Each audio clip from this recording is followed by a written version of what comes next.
Hello, you're watching TVP World News. I'm Milosz Lewicki. At least 4 people have been killed and 19 have been wounded in overnight Russian attacks on the Ukrainian capital.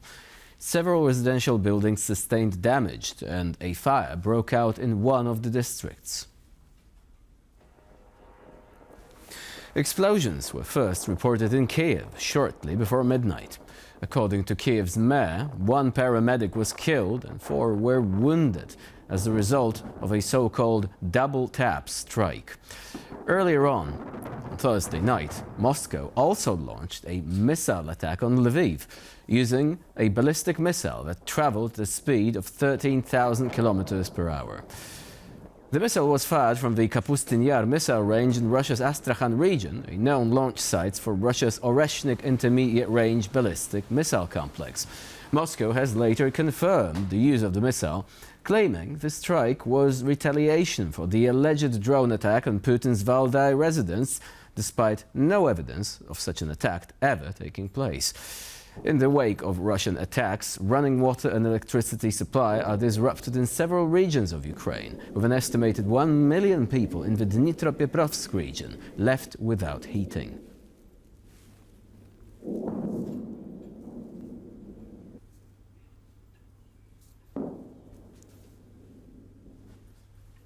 US President Donald Trump supports the bill imposing more sanctions on Russia, but hopes he won't have to resort to using it.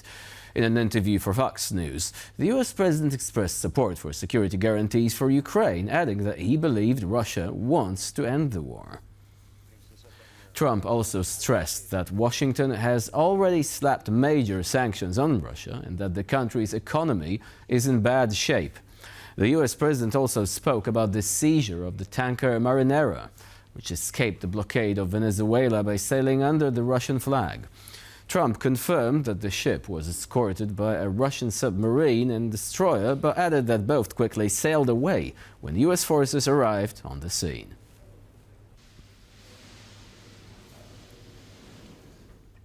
Now, the oil tanker believed to be part of Russia's shadow fleet was struck by drone on Wednesday as it was traveling towards Russia, causing damage to the vessel. The oil tanker, Elbus, has changed flags multiple times before Wednesday's attack.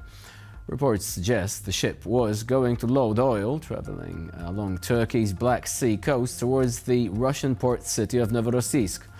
While it remains unclear who is responsible for the attack, the strike damaged the upper part of the ship, requiring it to be towed to the nearby Turkish port city of Inebolu.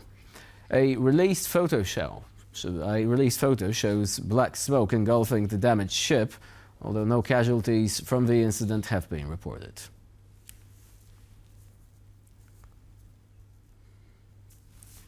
Despite Donald Trump's repeated remarks about acquiring Greenland, some Republican lawmakers strongly opposed the idea. Trump's plans for the island have likewise been criticized in Europe, with French President Emmanuel Macron saying that the US is turning away from its allies. Susanna Jurek reports on the latest developments surrounding the Arctic island.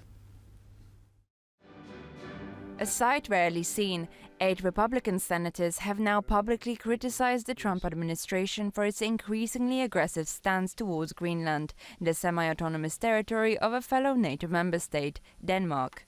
To invade Greenland would be weapons-grade stupid. Now, President Trump is not weapons-grade stupid. All this stuff about military action and all that, I don't think it's I don't even think that's a possibility. I don't think anybody's seriously considering that, and in the Congress we're certainly not.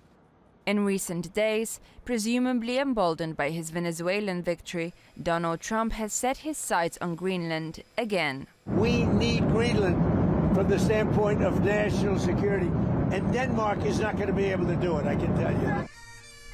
The US's traditional allies on the old continent resigned themselves to firm condemnations. On Wednesday, the British Prime Minister Keir Starmer was said to have reaffirmed his stance on the Greenland issue during a phone call with Washington.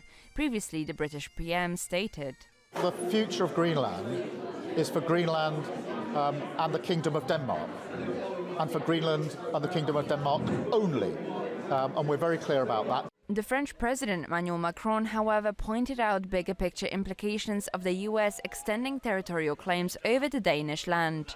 The United States is an established power, but one that is gradually turning away from some of its allies and freeing itself from international rules. The former American ambassador to Poland put it bluntly, this indefensible rhetoric would uproot transatlantic cooperation. I cannot make any reasonable case for threatening Denmark and Greenland. And I think that Europe is well advised to keep sending the signals to Trump that we cannot get away with anything like this cost-free. While Chatham House's Robin Niblett highlighted that Trump's ambitions serve to align him with Washington's traditional adversaries. It is now joining, potentially, Russia and China on applying rule by law.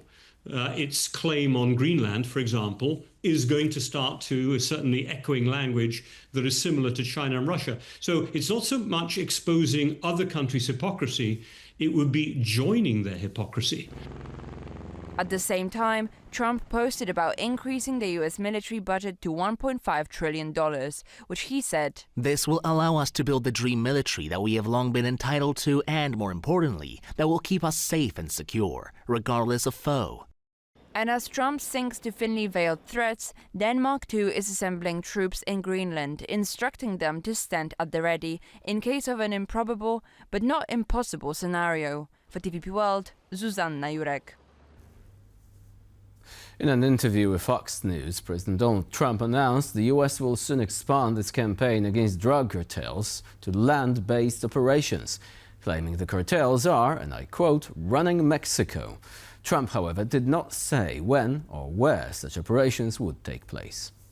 Well, it wasn't a hard decision. Democrats wanted him and Republicans wanted him, and nobody had what it takes to get him or didn't want to get him. I don't know, something happened, but he killed a lot of people. He sent a lot of bad people into our country. He emptied his prisons into the United States. He emptied his mental institutions and insane asylums into the United States and did a lot of very bad things, but he was a big drug pusher. You see that because all the boats that we shot down, they came out of Venezuela.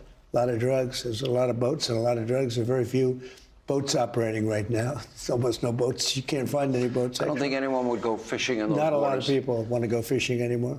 But we've knocked out 97% of the drugs coming in by water. And we are going to start now hitting land with regard to the cartels. The cartels are running Mexico. It's very, very sad to watch and see what's happened to that country. But the cartels are running, and they're killing 250, 300,000 people in our country every single year. Iran has been plunged into a complete internet blackout as the protests continue for the 12th day. Demonstrations have reached all 31 provinces in what is being called the biggest display of discontent against the regime since 2022. According to Norway-based NGO Iran Human Rights, at least 45 people, including 8 children, have been killed since the protests began in December. Hundreds were wounded and more than 2,000 were arrested during Wednesday protests alone. Iranians took to the streets in response to the worsening economic situation in the country, but the protests quickly turned into anti-regime demonstrations. Reza Pahlavi, the eldest son of Mohammad Reza Pahlavi, the last Shah of Iran, has been trying to fill the leadership vacuum and called out to protesters to take to the streets and, as a united front, shout their demands. It is unclear what level of support he enjoys. However, video footage from several demonstrations shows participants chanting his name.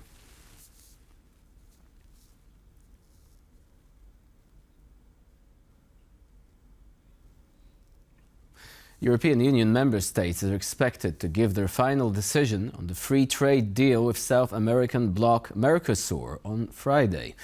The contentious agreement has already been widely protested by farmers across Europe, with the demonstrators saying they fear cheap imports will be unfair competition for their products. Representatives of EU member states will gather in Brussels on Friday to vote on the deal. If approved, the European Commission will have a green light to sign the agreement with the South American bloc. Poland, alongside other countries like France and Hungary, opposes the Mercosur deal. Polish farmers are set to take to the streets of Warsaw on Friday in protest of the agreement.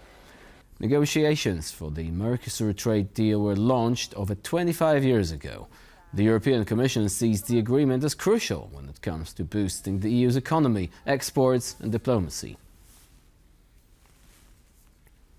As AI-powered images and clips flood the internet, countries around the world are debating how to respond to the threat.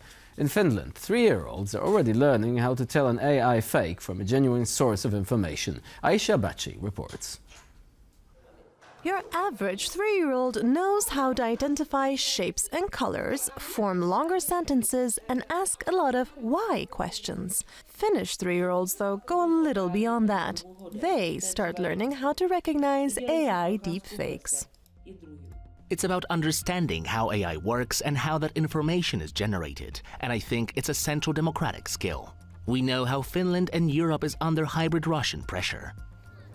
AI literacy lessons in Finland are part of the school curriculum. They're part of a robust anti-misinformation program designed to make citizens more resistant to propaganda and false claims, especially those crossing over the 1,340-kilometer border with neighboring Russia. In the early days of this technology, we were saying, okay, look at the ears, look at the fingers, because these are the areas where we have problems, lip sync. These days, the content, synthetic content methods, generation methods are getting better and better. Recently, Poland was under threat with AI-generated deep fakes circulating on social media platform TikTok in the form of digitally created beautiful women praising Polexit, or Poland's exit from the EU. Yes, I want Polexit. Enough of Poland being governed from Brussels. These videos and this account have since been taken down, but Poland still lags behind in implementing key EU digital rules like the Digital Services Act. The law aims to make reporting and removal of illegal content easier from the digital space. Elon Musk's X platform, for instance, is under serious scrutiny. It was fined up to 120 million euros and still makes headlines with non-compliance. We are very well aware of the fact that X, or Grok, or X for Grok, is now offering a spicy mode, showing explicit sexual content with some output generated with childlike images. This is not spicy, this is illegal. This is appalling, this is disgusting. Cases like these make media literacy from an early age even more important. Last year, Finland and Estonia decided to cooperate and prepare a joint education plan on AI and media literacy for schools in both countries. We are fully committed to ensuring that our education systems remain relevant and effective in this regard, particularly in the era of artificial intelligence. As AI systems become more and more realistic, detection will only get harder, which makes AI deepfake awareness a must-have rather than a nice-to-have skill. For TVP World, I'm Aisha Bachi. And that's all for now. Thank you for watching, and please stay with us here on TVP World.